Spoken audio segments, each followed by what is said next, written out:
Yeah, you're all right. All right. As long as you don't crash and kill people, you'll be fine. Yeah, I'm gonna try not to do that. Okay. All right. So maybe I could give you a little bit of background so you can know where I'm coming from. Please. If you're interested. Okay. And first of all, I heard you say that you believe that metal is the greatest music ever made. So I'm gonna agree with you there. So what kind of who are your favorite bands? Do you like Well, I've gotten a little bit into like Black. Slayer? Slayer goes into the category. I think that they've quit now, as has Black Sabbath, and of course Motorhead is out of commission. So, Yep. and Judas Priest, I've seen their final tour twice. But those would be my favorites. Unfortunately, they're not still active, so I'm exploring some black metal bands now. Yeah, Opeth. They're very satanic, so I shouldn't listen to it. But you weren't into the real hard stuff like Deicide, Cannibal Corpse, any of those guys? I don't do the death metal so much, just because it is going to sound strange. It just sounds posery to me. Yeah, I mean, yeah. I can the whole thing is just making the most shocking lyrics out of gore that you can. I don't know why. It just seems to detract from what you could be doing. Yeah, and so you have a larger thing. That's one of the reasons I got away from country music when I was a kid. All my family were all cowboy types, and yeah, I mean, all of them have that accent like they just walked off the Andy Griffith show. Oh man. Yeah. They talk real thick country. Yeah. Do they? That's pretty much family, and I got out of that because I realized that country music, and you got to remember this is like in the 1970s, 1980 thereabouts. I mean, country music was like losers songs about losers losing. Yeah. You listen to 2 or 3 songs by Mo Bandy, and you're done with country. It's just that's just awful. What the hell is it with Mo Bandy that he can't say the word honky tonk? Honky tonk.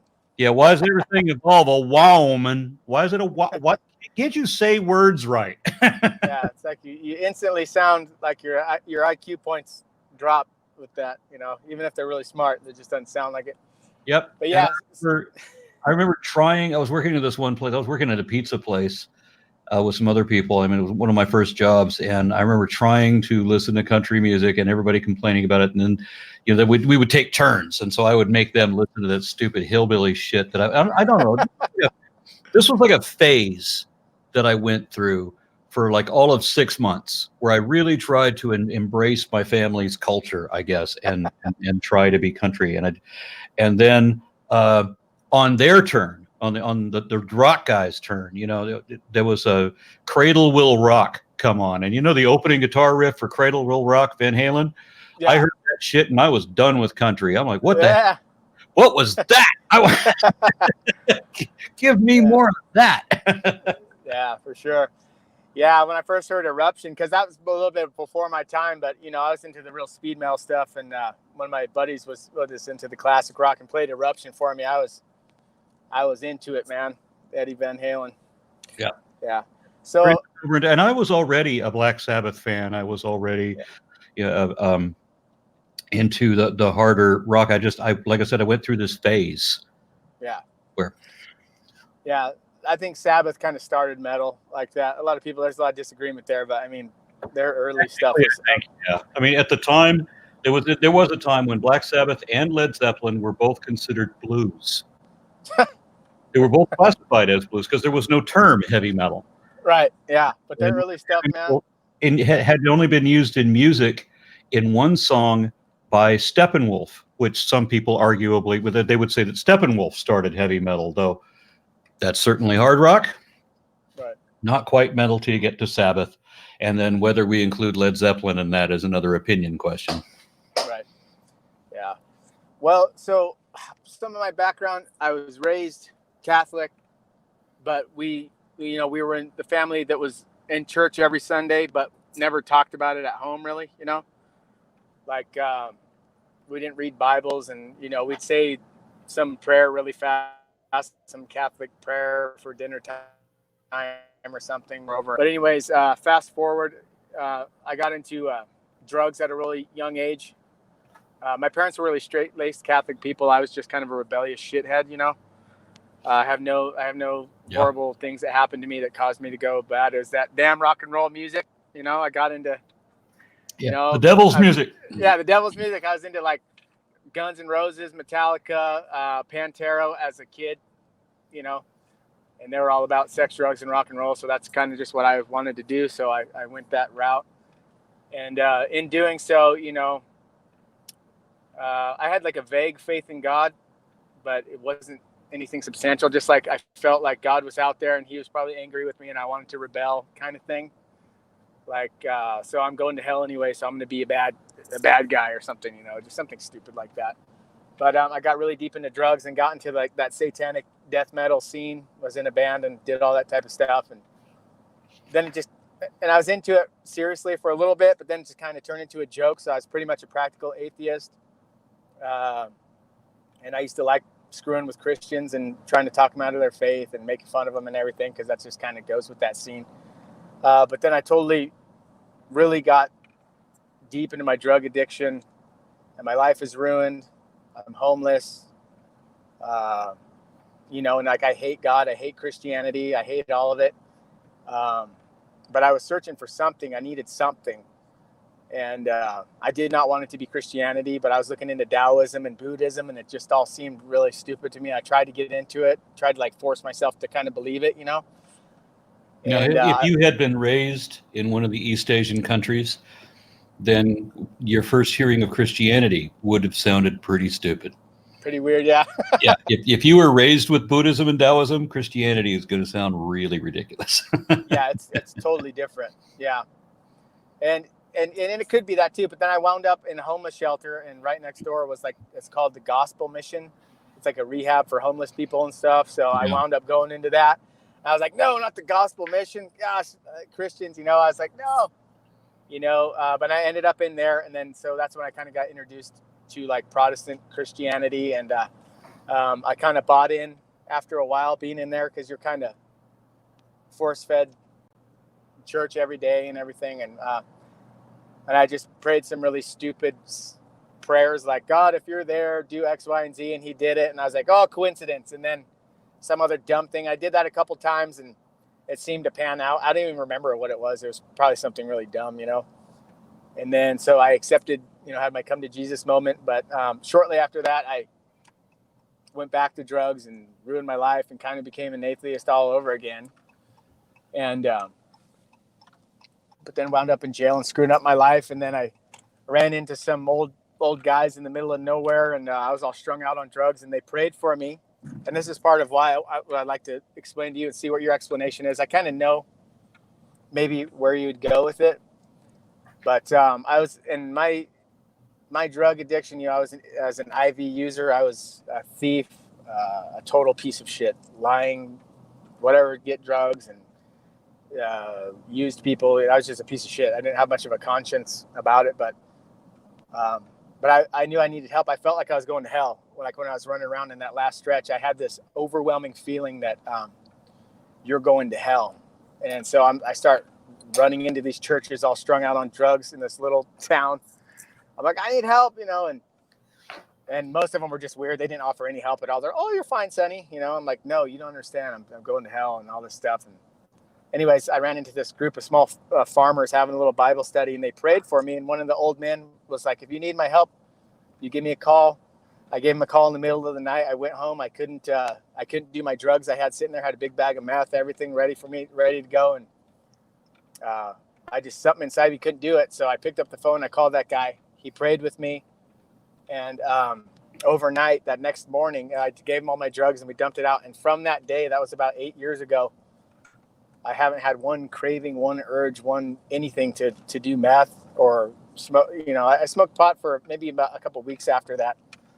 But I mean, my whole life, I've been a fiend for it. If I was sober for a couple of months, all I wanted in the back of my mind was to get high, you know, really think of how I could get away with it. But it's been gone for the last about 8 years now, and I've been clean. And now my daughter that was taken away from me for my drugs, I've had her back for the last 8 years.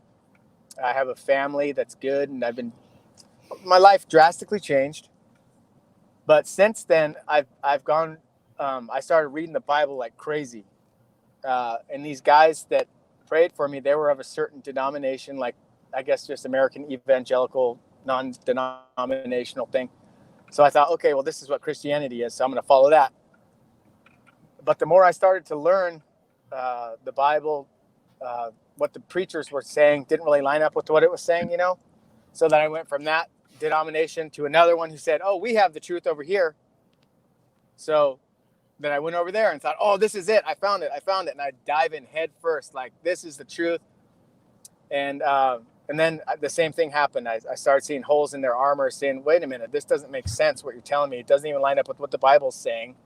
So then I go into the other guys. I'm telling you, over the last 8 years, I've gone from the super charismatic weirdos, the speaking in tongues guys, to the super like Reformed Calvinists, like the philosophy guys. I don't know if you ever talked to them. I've talked to, and it's just the same thing. And everyone's got their different story to tell. Everyone's got their different interpretation of what the Bible's trying to say, to where my head is spinning. And it says that that we have the spirit of truth, and Jesus said, I'll lead you and guide you in the truth. Everyone says they have truth, and nobody agrees with each other. So that's why I say that the truth is what the facts are, what you can show to be true. If you can't show the truth of it, then you can't call it truth. And if you do call it truth, well, then I already know you're lying. Well, it's just if there's a capital truth, and the church is supposed to have the Spirit, and all of them say that we have the Spirit, where is it? You know, so then my worldview started falling apart. I'm a debate junkie. You know, I've listened to thousands of hours of preaching, thousands of hours of debate. And I used to, when I was a hardcore Christian, I'd go into the debates like against guys like you, and whoever the Christian guy was, I'd be like, oh, he's going to kick his ass. Yeah, dude. Can't wait, you know. But then when I actually started listening to the other side, I saw that there are actual valid points. But I remember when I was like, I don't know if it's like brainwash is a good word, but I wouldn't hear any of the points that the other side makes, you know. I would just only hear what I wanted to hear from my side. Confirmation bias. Exactly that. And I was doing that when I was hopping denominations too. I was like, oh, those guys are idiots. And I would only listen to my side in the little echo chamber. But anyways, after I did that enough, I just started getting so confused. And like you and Dillahunty, Matt Dillahunty, I'd be listening, and I was like, man, I don't know if I can believe this stuff anymore. You know, like, especially when the critique that you have over like biblical inerrancy and a lot of those things, it's like, I cannot deny that there are problems there. And the churches that I've gone to, they pretty much hang their faith on the Bible being inerrant word of God. And I don't see it. I'm honestly, and they always try and say, oh, well, you're just trying to get out of it because of sin or something like that. No, I'm honestly trying to make it make sense, and I can't do it. Yeah, I feel you there, because I'm so sick of the believers telling me that I want to sin. Yeah. If I wanted to sin, I'd be a Christian. If that's what it was all about, because then I can do whatever the hell I want, and all I got to do is pray for forgiveness. You know how you have a certain addiction, like in heroin addicts have a certain kind of behavior you recognize, and you know the meth heads, the tweakers, you know, they all have these certain behaviors that are indicative of the drug that they're on. Right? Well, religion is the same way. It too is addictive, and it has these formed behaviors where you will defend your addiction, and you will replace one addiction for another. This is my opinion now. This is the way that I see it. I see religion as being very much like an addiction, except that it's a poison that goes into your mind rather than taking poison into your body that you then appreciate and enjoy. That's kind of the impression that I get out of that. Well, I can see how when I was believing in one camp of theology, how like that confirmation bias, how strong that is, because it was my whole world and I saw it in everything. But then all of a sudden, someone on the other side would poke a little hole in it, and I couldn't ignore it because my mind can't get past it, you know, because I'm always thinking about this stuff. And so it's, I don't know. I can see how blind I can be. But I'm very wary about that too, because I was a reborn Christian once upon a time, You were? Yep. I was raised by, for all of a few hours. And I've published a story about that a number of times. Oh, wow. Yeah, it was just a few hours. And what broke me of that was when my friend at the time, who is now an ordained Southern Baptist minister, he was part of that whole rebirth process. And I remember asking him, how do I know that this elation, this feeling of euphoria that I'm feeling right now, how do I know that this is real and not, demons or my mind fooling myself or whatever? Because we were kids at the time, 19. And he grabbed me by both shoulders and said with a huge beaming smile, just keep telling yourself it's Jesus until you believe it. And that was so grossly dishonest. He was one of those people who preaches, who actually used the term "fake it till you make it." Yeah, telling yourself something, repeating a lie to yourself until you believe it. He was completely down with that. Yeah. But that was so dishonest to me that was my last instant as a Christian. I can't do that either. But for me, I came out of such a haze. It just was real, and then I kind of started thinking later and asking questions. And when you go to the pastor with these questions on the Bible and certain things, you just have to accept these really ridiculous answers. And I just couldn't swallow it anymore. And then I'd hear guys like you say things that I've been thinking and that I noticed myself. And then I'm like, well, holy shit, someone else is seeing these exact same problems. And it's like, yeah, right. These convoluted answers, are kind of bullshit, but you don't want to say that because it makes you feel like something's wrong. There's something wrong with me. I must not be a real Christian. I must not have the Spirit, because that's the type of stuff that they say. And so I was eating up all of your debates, man. I loved it. I was like, man, I was falling off the edge, and I'm like, I don't know what this means. And then you debated that guy. I was telling you about David Ross on this Catholic program. And that's how I found him. But he was so sure in his faith, just so confident against even you. Like when he was talking with you, I was impressed with that. And I'm like, I need that guy's faith. I need that kind of thing if I'm going to survive. I wish I could remember the debate you're talking about. Yeah, it was a while back. It was a good one. I mean, it was more of a conversation than it wasn't a formal debate, but I was just looking up anything Aaron Ron and checking it out, I prefer the discussions to the formal debates because with the formal debate, it's the way that it's structured is it's designed for you to talk past your opponent. You're not reasoning with each other. Right. Yeah. So I want to explore some things from your perspective. I mean, you said at some point that your faith was important to you, and this is and then you followed up with the idea that people are always accusing you of just wanting to sin. Or trying to find an excuse to get out, and I'm trying to find every excuse to stay in, dude. Go ahead. I used to look at Christianity as a means of evading responsibility for anything. So you don't have to take care of the planet because Jesus is going to come back and roast everything anyway, and he wants there to be more souls to the Lord. So have as many babies as possible, even if you can't feed them, and just let the world go to hell and burn it all up. Because like Ann Coulter said, the gas guzzling SUV with the wet bar is the Christian way. So that just seemed completely destructive. Right. But that's that, so when they talk about wanting to sin, they're actually, from my perspective, they're wanting to dodge responsibility. I don't have to help you. I don't have to go out of my way or inconvenience myself for your benefit. I can just pray, which means that I can wish that things were better for you, or at least say that I'm going to wish that things are better for you and not actually do anything about it. Yeah. Well, I'm going to pray on it. Sometimes, because my wife is very devout, and it's like I want to do something different and that she doesn't agree with, and they'll be like, I'm gonna have to pray about it. So it's like, so basically the answer is no, nothing's gonna happen. It's like, come on. I don't like that one. But the other thing that I wanted to ask you about was you said that your faith is important to you, and this is something that I've never understood myself.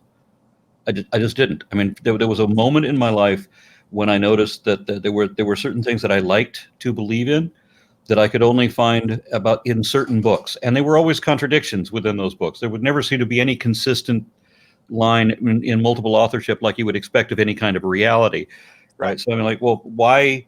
And I thought, why don't I just read the things that reinforce what I already want to believe? And as soon as I said that to myself, I knew immediately how dishonest that was. And so that it was more important what was really true than whatever I wanted to believe. Yeah. Well, And a lot of people like Ray Comfort, for example, has come to that same crossroads and gone the wrong way. Really? Oh yeah. Ray Comfort is grossly dishonest in all of his apologetics. It's embarrassing. I used to follow Ray. I've spent lots of money on his stuff. A lot of these guys, you know, when I was in this camp and I was in that camp and I was out doing the street preaching, like, you know, trying to follow them, because basically it's, you know, do this, or, you know, this is what a real Christian's supposed to look like. So you better be out here doing this stuff. But yeah, now I don't agree with him. And it's like, where's that truth? I just need to find that thing and I can't find it. But go ahead. You were asking about. Well, I was asking, why is faith important to you? Well, it's not. Well, for me, like I told you, with my experience and throughout my life, I've had weird supernatural, I would think, experiences that I think, and I want to ask you about that type of stuff too, because it's and like I'm saying, the weird coincidences in my life that just seemed like something was behind it, guiding it, and I know that I can't really trust my mind, and I know that we're kind of wired to connect dots. But yeah, I mean, that is true. I can reinforce that. Yeah. When I left Christianity, I became a neo-pagan occultist for a long time because because I thought that I had scientific evidence of supernatural things like psionics, you know, telekinetics, telepathy. That I was into transcendental meditation, and it is amazing the There's things you can. There, though? It is amazing the things that you can experience firsthand and remember as if they really happened. And I found myself in the very uncomfortable situation of realizing that none of those things that I remembered really occurred outside my own mind. Even the things that I shared with other people, shared experiences, didn't happen either. How did you come to find out that they weren't real? How did you come to realize that? I explored everything. How did you test it? I wanted to find it rather than, you pick any topic from the land of woo, whether it's the Loch Ness Monster or extraterrestrials and human guys. I mean, any of these stories, psionics, you know, the telekinesis thing, any of those. I started exploring them all one at a time. I wanted to find out what was the actual scientific data on all these things. And all I came up with was that they were falsified for the sake of entertainment, so there was never any reality to them at all, or they were completely fraudulent and exposed decades ago, but I hadn't known that. It took the internet to discover all of this, of course. I mean, if I didn't have the internet, I might still believe all of that. Yeah. Because there would be no way to go to a library and find all of the exact pieces of information necessary to straighten me out. Yeah. But I started looking at telekinesis, astral projection, which I was big into because I thought that's firsthand experience of the supernatural, right? So I was heavy into transcendental meditation because I want to experience it myself. I had some pretty profound experiences, and even I would have said encounters, far beyond what Christians were telling me about with their personal relationship with Jesus. I mean, I had all of them beat, but then eventually I had to realize that when everything fell and I was down to one thing, and that was spirit photography, also known as Kirlian photography, where you can take a picture of living energy, right? With put between photoelectric plates. So now, when I was a little kid, I saw this in a science documentary, and I thought I was watching an actual science documentary, and it turned out I wasn't. I was watching some farce, but I'm just a kid, right? I was 12 years old. But how am I supposed to know that these people are lying to me on purpose? But so I thought there was scientific evidence for living energy, for life force. And when I found out that was what I got at it, when I read an admission from the writers of the show that they made that up just for the show, just for entertainment value, I realized that was it. That was the last straw of anything supernatural, paranormal, or psionic, period. Every other thing had proven to be a hoax, or at least, if it wasn't already proven wrong, it was enough that there was absolutely no evidence to support it. It's not it. I don't have to have it proven wrong. It's enough that there's nothing to show any substance behind it. Because an unsupported assertion has no more credence than one that has been proven wrong. They both have zero. Yeah, and who's that guy, that James Randi or something? Have you seen his stuff? The guy that like put out $1 million and said, if you can do any.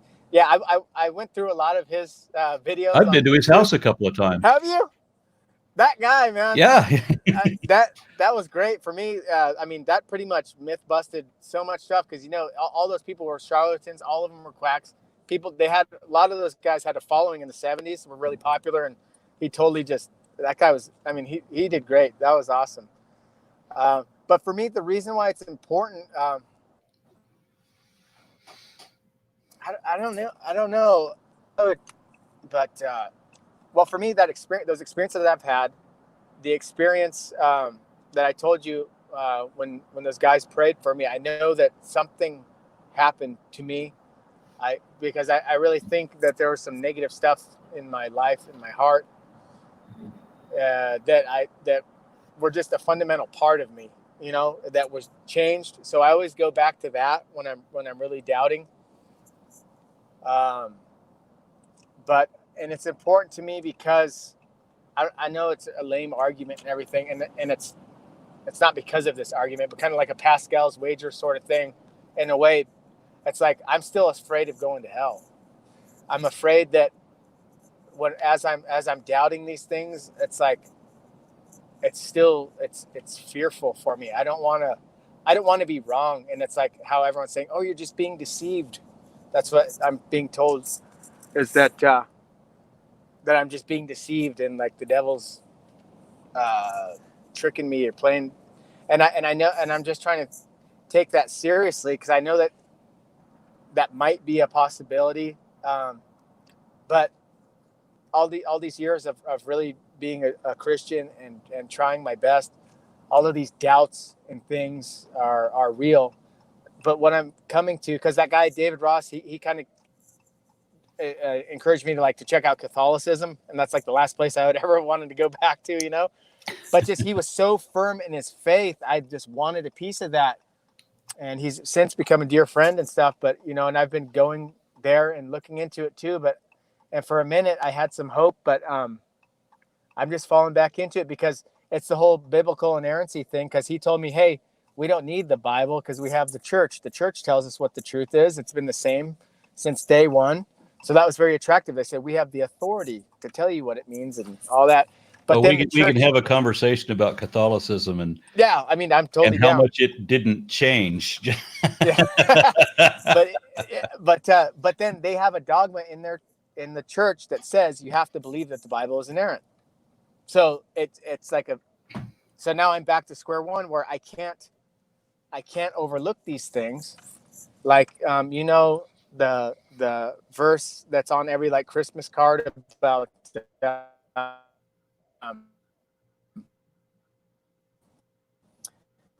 the virgin will give birth. Isaiah chapter, that's supposed to be a prophecy about Matthew. He says this was Jesus was born of the virgin, and this was to fulfill what the prophet said. And it's talking about Isaiah. It quotes Isaiah talking about, behold, the virgin shall give birth, right? So that's about did you Jesus. ever look up the reference that it's that's what I'm saying. I did look it up, and it's not that. It doesn't fucking make any sense. And then Matthew continues to do that, and all of the stuff he quotes, and then you read it in context, and you're like, he's not talking about this at all. It's like, how could it's like Matthew got this wrong. And then you talk to them and say, no, the Holy Spirit, that's Holy Spirit inspired scripture. It's inerrant. Matthew was writing under inspiration. Therefore, his completely off the wall interpretation has to have some double meaning. That child that was born to the virgin, which just means young lady, in the next chapter, it says that was his name, Meher Shalal Hazbaz. It's like he was born in that time. So how was Jesus in there and stuff like that? I can't not see that. about Yeah, that one. that's one of the Yeah, so stuff that's like one of that, the man. worst failed prophecies I've ever read. But yeah, Yeah, that and that's the thing. And so I don't know. I don't know what I'm going to do, man, because it's things like that. And when you go to the preachers, you go to the commentaries, they give these really stupid explanations, but it's like if you question it or you doubt it, then oh, you don't believe the Bible. Christians believe the Bible. You're out. You're not saved. You don't have the Holy Spirit. You're being deceived by the devil. And I'm just kind of tired of hearing that. But it's from reading the scripture and really looking at everything.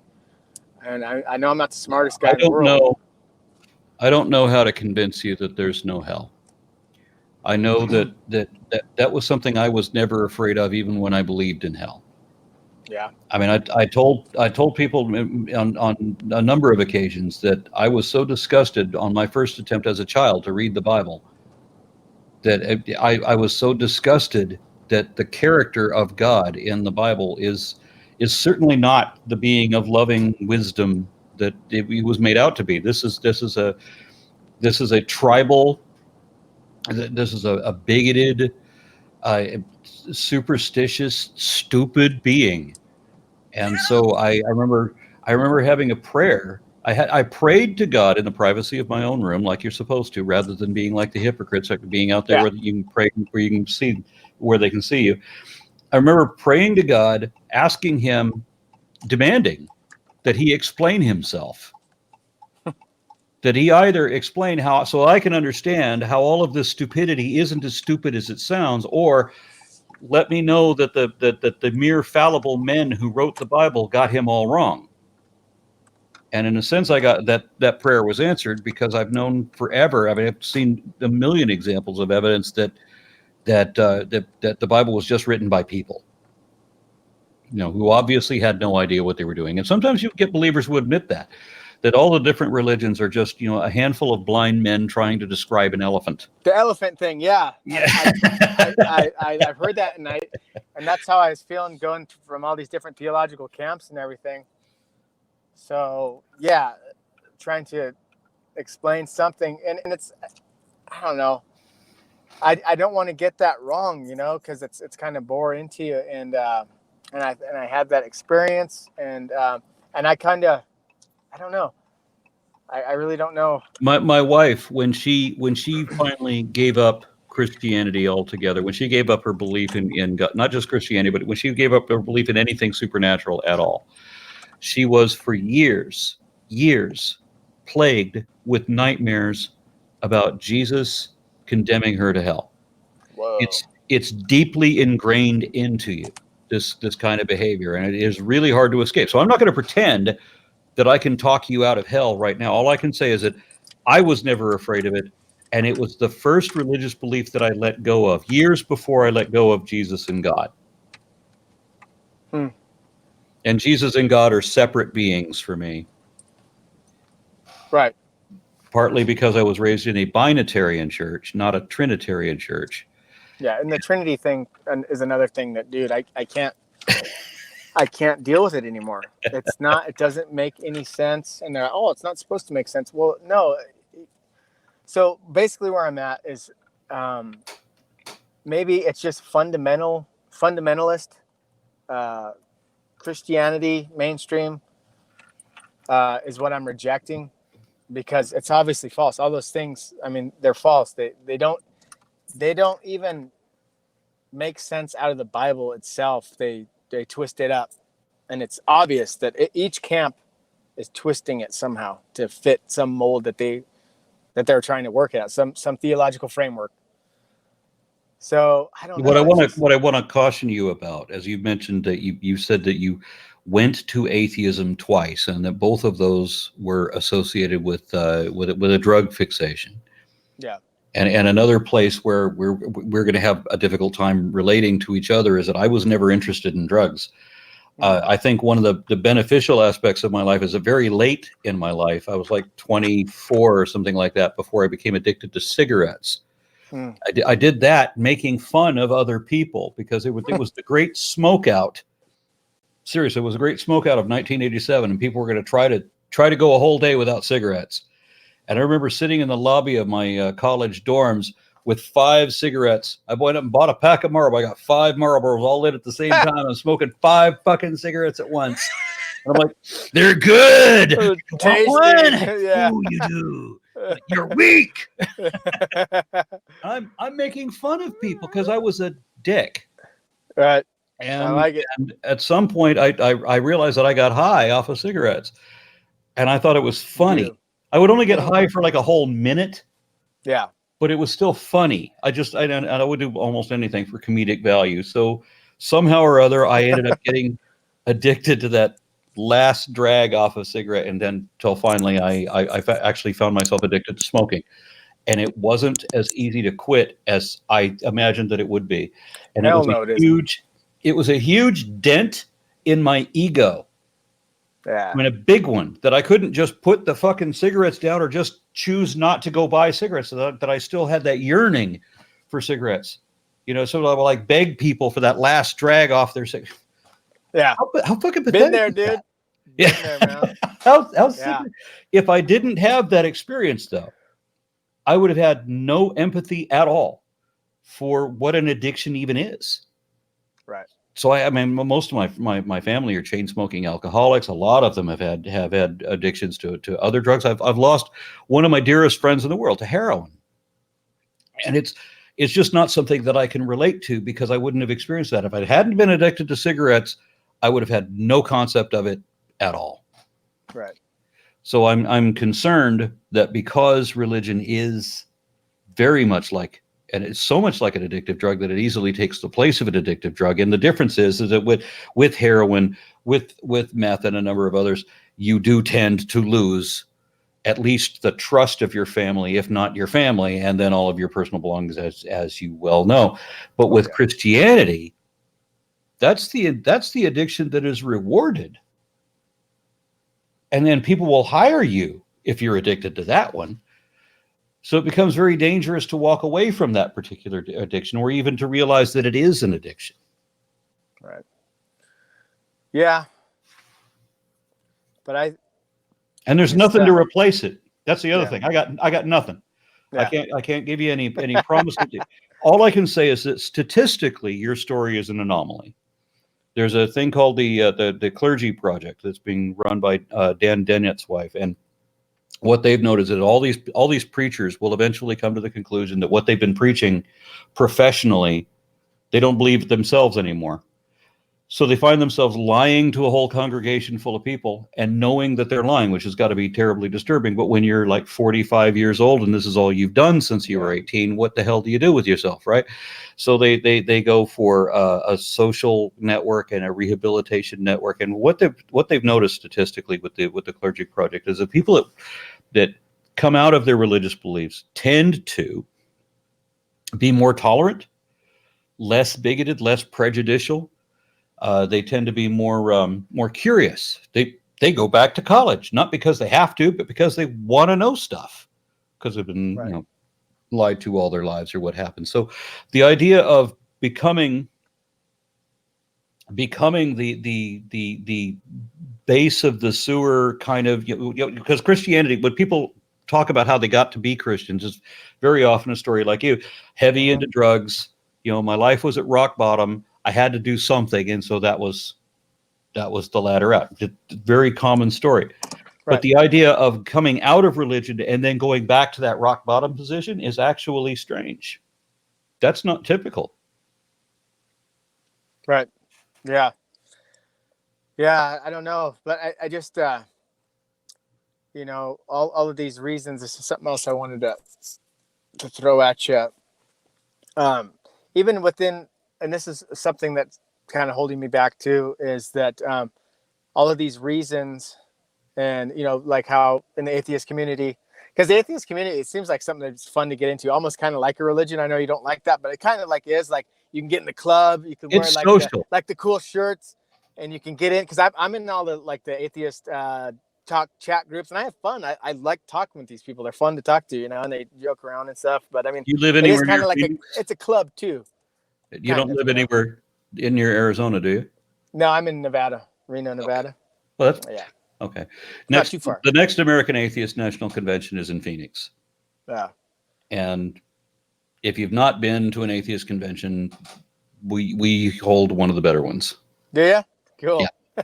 There are some that are a little bit more lofty on the intellectual side. There are some that are like there was one that was recently held annually in Canada that I loved going to. Imagine No Religion was very well orchestrated and intellectual through the ass. You will feel enriched and learned when you walk out of that place. But nice. Not so much with American atheists. Yeah. America. No, American atheists, it's just a fun, friendly, social atmosphere most of the time. Right. Yeah. So do you think, so, with the cognitive bias stuff and all of that, okay. In the Bible itself, I'll spare you reading the verses because I'm sure you've heard them before, but this is something that gets me too, because in the atheist community, it's like, oh, we're champions of reason, kind of. That's kind of a theme. Like we're reasonable. We have reasonable ideas and stuff, which I understand. But even in the Bible itself, I think in Corinthians, there's a verse where Paul says, he says that not many wise people were chosen by God, that God chose the foolish things to confound the wise of the world. Yeah. And that God is not found through wisdom. So I won't argue with that. Yeah, but it's true. So I'm just saying if that is the truth, that God chose for some reason to set things up in a way that would require a humble, childlike faith, like it says in the Bible. Jesus says, if you don't come to me like one of these little children, I could tell my 5-year-old that I jumped over the moon. And if I was convincing enough, he'd believe me, even though it's ridiculous. So it even kind of says in the Bible that you need that type of a faith is checking your brain out and just believing. And if God is just looking for humble people because he's picking a team for some other thing that's going to happen later that we call going to heaven or whatever that is, that kind of could be a possibility that he would make everything in such a way that it would be a little bit of a challenge and that we would have to trust. Like I know, like faith, how you say faith is like the worst way to get to any conclusion, which you're right, but that's on the assumption that God isn't there. I mean, do you think maybe there's a chance that could be the case, and he's making it difficult? Let's say hypothetically that there is a God, right? Mm-hmm. God sets it up so that he's imparted his message only to the least credible possible proponents, right? The lone weirdo eating grasshoppers in the desert. That's it. Yeah, that guy. And absolutely everybody who knows anything says, no, we know better than this guy who's completely full of shit. Don't believe the crazy person. Don't even believe us. We can show you the tests by which you can prove it to yourself that this is the reality that we all live in. And the other guy says, no, just close your eyes and hum until you believe it.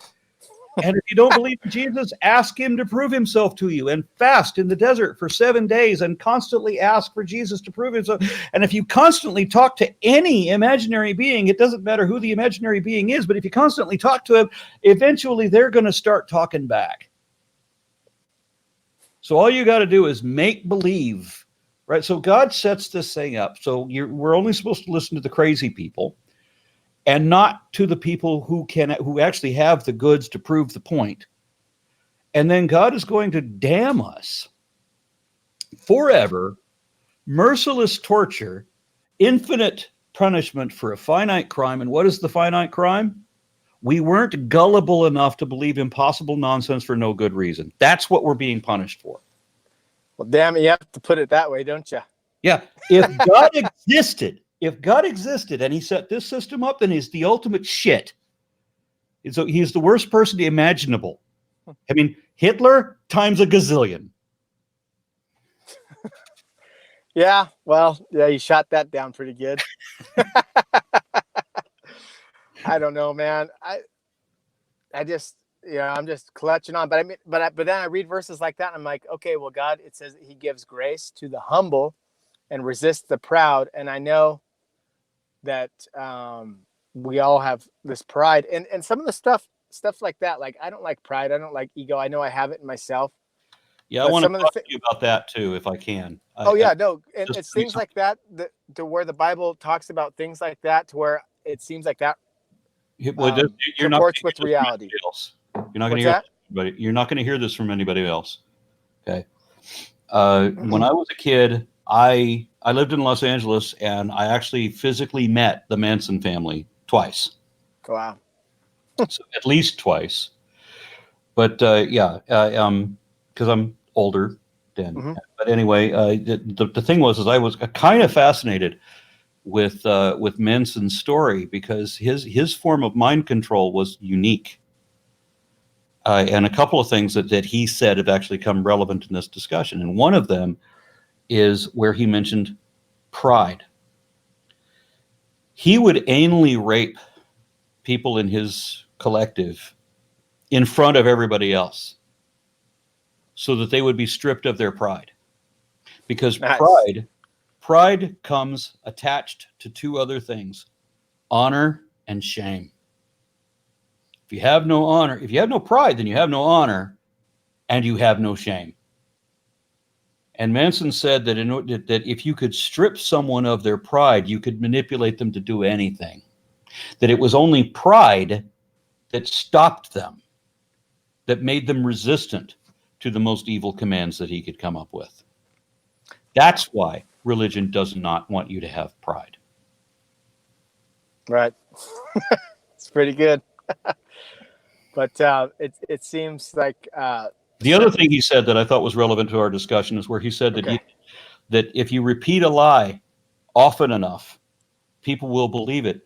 And even if they don't believe it entirely, if that's all they've ever heard, they will be forced to source that in their philosophy. And that's where we were raised in a predominantly Christian country. This is the indoctrination that we got. We weren't raised with Buddhism or Taoism, as we discussed before. So of course you're going to do, as Daryl Ray said in the God Virus, you're going to fall back on the infection that you were originally given. It's like a reverse inoculation.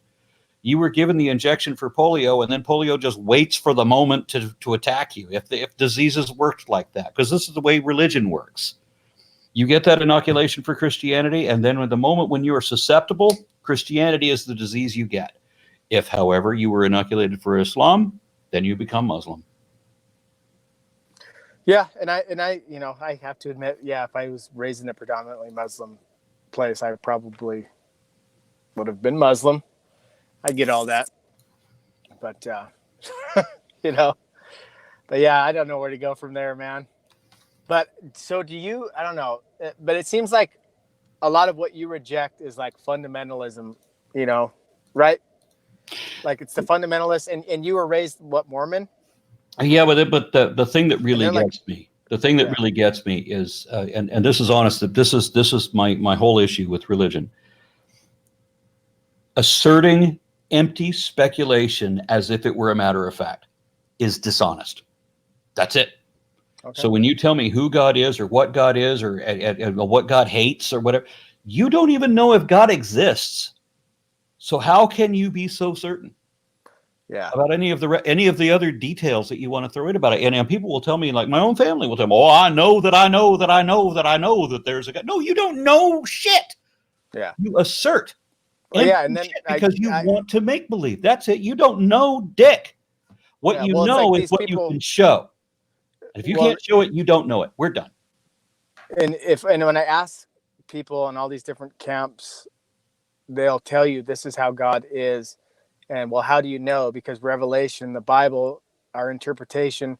How do you know your interpretation's right? Because the Holy Spirit's leading, guiding me. What's different between you and the guy across the street saying the exact same thing, but they're saying that you're wrong and you're going to hell? That's why I don't understand. The issue is that I don't know what to do, man. Across the street in this instance is like, all the way to India, where suddenly we have 800 million people who are just as adamant about their belief, but it's an entirely different pantheon. And the Bible is irrelevant, unheard of, nobody read it. Yeah. And there was a guy for Sikhism, the 5th largest religion in the world, Guru Nanak. When he founded Sikhism, he was the guru who said that God God's truth did not fall with either of the two great religions, by which he meant Islam and Hinduism. It's as if Christianity didn't even make the mark. Yeah, because over there, that's The Bible is completely irrelevant. The two great religions are based on the Quran and the Bhagavad Gita. Yeah, man.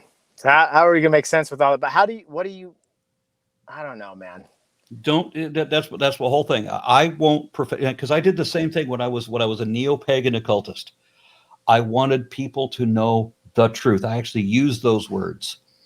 And the truth, as I determined, is whatever I, through my practice of faith at that time, which I didn't realize was what I was doing, I was deceiving myself. And that deception I declared to be the truth.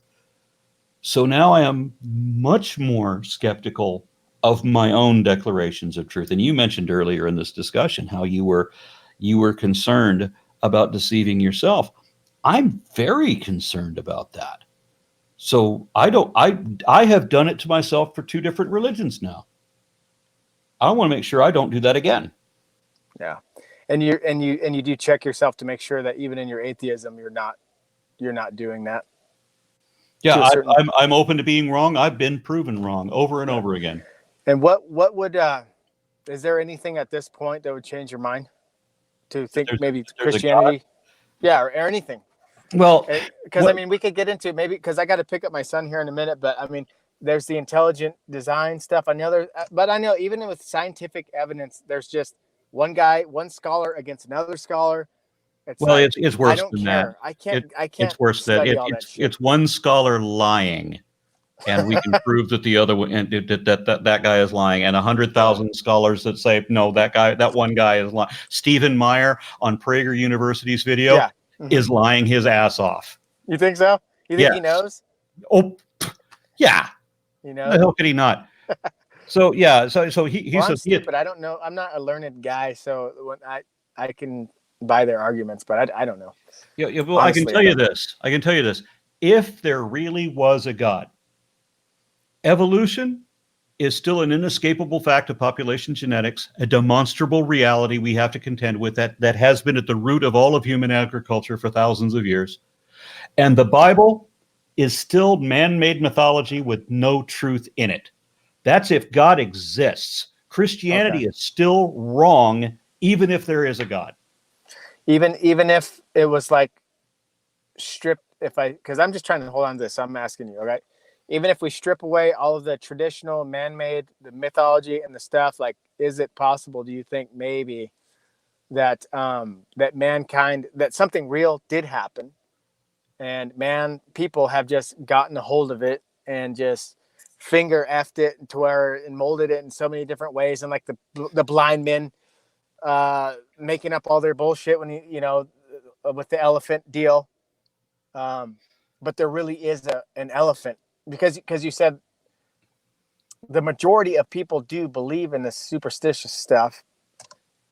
So I don't know. Do you think maybe there's a chance that there is something to it, but we've just ruined it because that's just kind of what we do? Not anymore. No. I used to believe that. I held on to that until just a few years ago. There's literally not even a chance of any of it. Not of God. Nothing. God is not even possible. Jeez. And how do you deal? I mean, and another thing is just that existential nihilistic darkness, because I think deeply about things, and a world without purpose, a world without God, seems pretty bleak, pretty, I don't know how I'd go about, I don't know how I'd feel. In a way, a lot of people say, atheists, are people are afraid of death because there'd be nothing after that. So we invented religion. I don't believe that. I think if I gave up my faith and could become an atheist, I would be relieved a little bit because I wouldn't have to worry about, am I doing good enough every day that I have an impure thought, every day I say something mean or react badly. I wouldn't have to worry about accountability and or being scrutinized every word, thought, and deed I'd be relieved. Again, even if But there is still, a just God, that emptiness. Do you feel that? Do you even feel if like there you is a want God, something more? even if there really is a God, Yeah. history will be our judge, right? It will still What do be you the mean? police who come after you, not God. Okay. And Yeah. then it's how you will be remembered by your family and friends and how long you will be remembered. It is all dependent on your conduct. God What has. about the guy that gets away with everything? You know what I mean? That's good. Well, explain God then. Why the hell is Trump president? Well, that's the Crap. thing. It's the idea of some kind of justice is going to take place after all this, so that the guy like Hitler could do what he did and then just pop a Let's look at freaking another side of bullet it. through his brain and get away with it scot free. And while good people suffer with some fucked up disease Yeah, for let's years, talk about that for a moment, because now I, this doesn't apply to me. This is just what I observe from other people. okay. I have been, for lack of a better word, at the moment, blessed throughout my Mhm. life. Things have always been good for me, even at their worst. Things have always been good for me. Okay, but I know other people that their best. My brother, at his best, equals my worst. What do you mean? It's like the His dude's behavior or something? he's a Christian. He's a So that's diehard. strike one. He's a I diehard was kidding. believer. Yeah, Yeah. but he cannot catch a break. He's had the shittiest life. Oh. Not of anybody I know, because I know two people whose lives have been worse than his. But I mean, I meet people and I find out their stories, and I have two people I'm very close with who have like the worst childhoods ever, and they were raised Christian, both of them. Yeah. And you went through this absolute torture, and one of them still is Christian. Still, you had the second worst life of anyone I've ever met. How the hell can you still believe that this is all according to a plan? Well, I mean, for that one would make sense to me, because I mean, if Christianity was true, the most perfect person that ever lived, Jesus Christ, look at his life. you know, he had the worst. I mean, he didn't get any favors from the Father. I mean, Well, if you he notice that said you forsake you. He felt like he was forsaken. yeah. He got beat up. He didn't get. He was born in a really poor and just had. He didn't have. You know what I mean? I mean, his life Bear in sucked, mind, and that was his favorite guy. yeah, just bear So in mind that everybody you can't expect a good life. everybody who ever goes on a mission for God ends up being fucked over like that. Just look at Yeah. Jake Elwood, Who's that? the Blues Brothers. Oh, okay. They go on the mission for God and they end up in prison, right? But if you Yeah. look at anybody from the Bible, it's a mirror of the same story. Yeah, Paul. I know, and that right there just kind of makes it kind of make sense. Because why is that? I mean, I don't know. Go back to Job. The, Yeah. the more you believe, the more strong your faith, the more that the religious people are going to praise you for it, but the more you're going to be punished for it at the same time. And somehow that will praise that you had great faith. So just keep believing no matter how shitty things get. Yeah, but I mean that kind of actually supports it, because it's fucked up. It explains It's a why fucked up idea. it But it kind explains of why like, Christians are so in love with the idea of persecution. yeah, because it's like it's almost like you get points for it. It's a glorious way to die. I've always often wished that I would just get martyred, because then I wouldn't have to deal with the day-to-day shit. Yeah, I feel the same way. I would, we all have to die. If my death could mean something, yeah, to somebody, to my purpose, especially, that would be great. Yeah. Even if I'm not around to experience it. Yeah. But it doesn't bother you, like you don't feel the void sometimes. No, when I in that prayer, in the privacy of my own room, where I'm demanding that God account for himself, I asked, because I gave him the conditions that if he did neither of those things, if he didn't explain how the Bible got him wrong or justify his position, if he did neither of those things, then he could not have my soul. I knew at 12 years old that I was damning myself to hell, but that was the priority on principle. I was not going to be stuck in a house with little Anthony Fremont for the rest of eternity and try to kiss his ass and pretend like he was worthy of it. Yeah. But see, that again, that's kind of like pride, like you got to prove yourself to me, and the church community people would say, "Oh well, how dare you?" So that's exactly you know why what I'm the saying. church doesn't want you to have pride now, isn't it? Yeah. That's Fuck. why Charles Manson didn't want you to have pride. Same reason, because they want to manipulate you. Yeah. We're in a mess, but you don't feel the empty or any of that stuff doesn't No, I bother you. asked God in that prayer. But you're a busy guy though. I asked you're God out in there that doing prayer, stuff. can't I just die? Just permanently. Just let me die. Real die, like we're Yeah. like everything else does, like we're supposed to. Can't I just, when I come to the end of my life, let it be the end of my life? I've actually thought the same thing, man. Yeah, so there's kind of a beauty in that. It's like Mark Twain said that he didn't fear death because he had been dead for billions of years before he was born, and didn't suffer one moment of inconvenience from it. Yeah, so it's just like when you go to surgery, right? It's like you go to surgery and you don't even realize it's going to happen. I'm watching them push the syringe full of the anesthetic into my, I'm still fully conscious, and and then the next thing I know, it's 5 hours later. Yeah. Right? What the hell happened to my consciousness? There was no dream. There's nothing. It's like that, there was that moment there, and then now I'm looking at this guy going, "Oh, you're awake again," and it's 5 hours later. That's it. So there's a void. There's nothing to be. And I've so often said that I'm not afraid of death. Death isn't a scary thing. I mean, so you're not participating in things anymore. And that would be, if you thought about it in advance, when you knew you were going to die, make your plans because you're not going to be part of them anymore. Yeah. But it's how you get dead that's scary. And so that's why I ride without a helmet. I mean, I hate hospitals, so I'm hoping that my best way to go is like one of my neighbors. He was a motorcyclist too, and he was like 80 some odd years old in a 18-wheeler. Car cut in front of him, took out his front wheel, dropped him down, and an 18-wheeler ran 9 of those wheels over his head. And like, you know what? That's preferable to spending 6 months in a hospital connected tubes. or years on and off. Yeah, totally, man. Exactly. Yeah, let me go that way. Yeah, I had a friend that just dropped dead. A few days ago. He's only 41 years old, but I mean, it was in the middle of a sentence, went ghost white, fell over dead, and he's gone. I'm like, lucky. What was that? An aneurysm? Oh wait, the autopsy hasn't come back yet, so we don't really know. But we have no idea. He's a seemingly healthy guy, just dropped dead. I'm like, that's the way to go. So my wife suggested that she wants to move to a state that has a right to die. That, Texas, and we don't have that, because the only kind of death the Bible doesn't endorse is death that comes at it connected to mercy, like a mercy killing type of thing.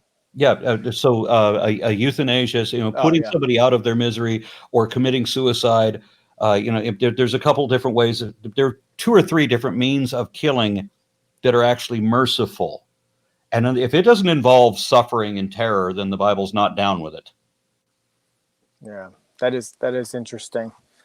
Yeah, and a lot of issues like that. I don't really know where I'd go with that either. But I see people being kept alive unnaturally with Alzheimer's, and they're just suffering, and they draw it out because they have medicine to keep the body alive, and they're just lost. I had to watch my in-laws go like that, and they just kept her going for years and years. And my she dad didn't have fun. My dad had the best death one can get. He was the only thing wrong in the world with him was a smoker. That's it. Smoking took him out. So yeah. So and he died at 66, just like his father, who was also a chain smoker. So pretty much everybody in my family has been taken out by smoking. Dang. Yeah, that's a frustrating thing. But anyway, he was told that he had at most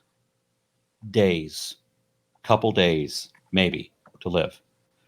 And did he want them to keep him alive in like an iron lung? And he said, no, just let me go.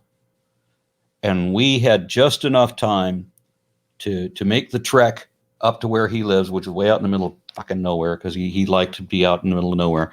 So we go to visit him, and both of his ex-wives are there. All the people that work with him are there. His sons, of course, and we all get to pay our respects. And when he realized that he could feel the drugs, because they were giving him drugs there was going to be a compromising situation when you can't breathe, that there was a terrifying situation. So they're starting to give him drugs because he's nearing that moment. And he didn't want anyone to see him in a compromised condition. So when he thought that he might begin to hallucinate, he kicked us all out. Y'all get out and let me die in peace.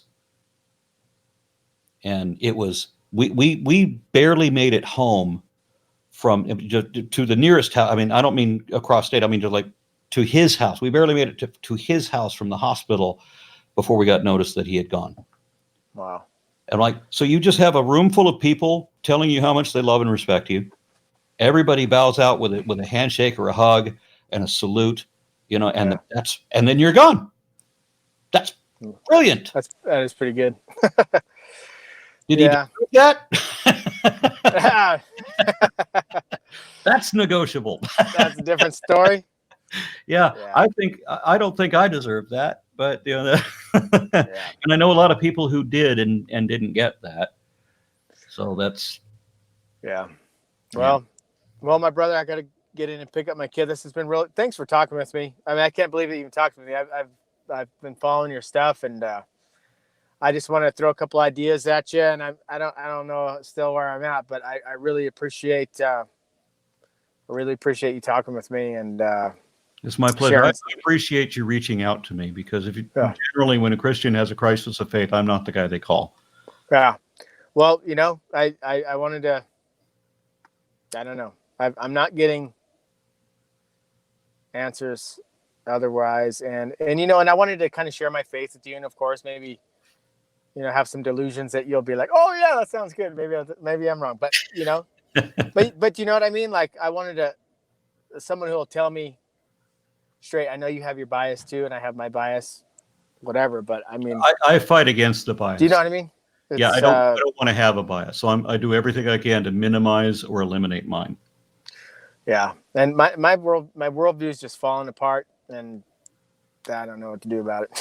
So we'll see where it goes, But I still am going to hang on to my faith as long as I can. But I mean, like I said, I can't make believe anymore, and I don't know. Well, keep me posted. Reach out again. Well, if we can talk, if you don't mind, if I'm not annoying to you, I'd love to maybe talk again sometime, or I'll let you know what happens if I take the plunge into the darkness, or if I get encouraged again. I'll let you know, man. Into the light of reason is not a plunge into the darkness. You know what I mean? I go off into the abyss. No, but no, and it's really fun talking with you, bro. Thank you much, sir. So, and I'm following a lot of your stuff, and my brother, and it's actually forgot who David was. He told me to tell you hi, and like you were his favorite guest. So maybe you can talk to him again. My Catholic buddy. Okay. But anyways, just thank you so much, man. All right. Oh yeah, and my daughter, I showed her who you were, and she said, "Have you ever seen the cartoon Pocahontas?" Oh, damn it! She says you look like the bad guy on Pocahontas. She's like, "That's that guy. He's scary." And when I was younger, 20 years ago, I looked like Vizier from Aladdin. Oh yeah. I was the bad guy in that Disney movie. Yeah, see, you're just a villain, man. I can't trust you, bro. You got that villain face, bro. Yeah. No, cool. But well, thanks so much for your time, and yeah. All right, brother. Good night. Good night.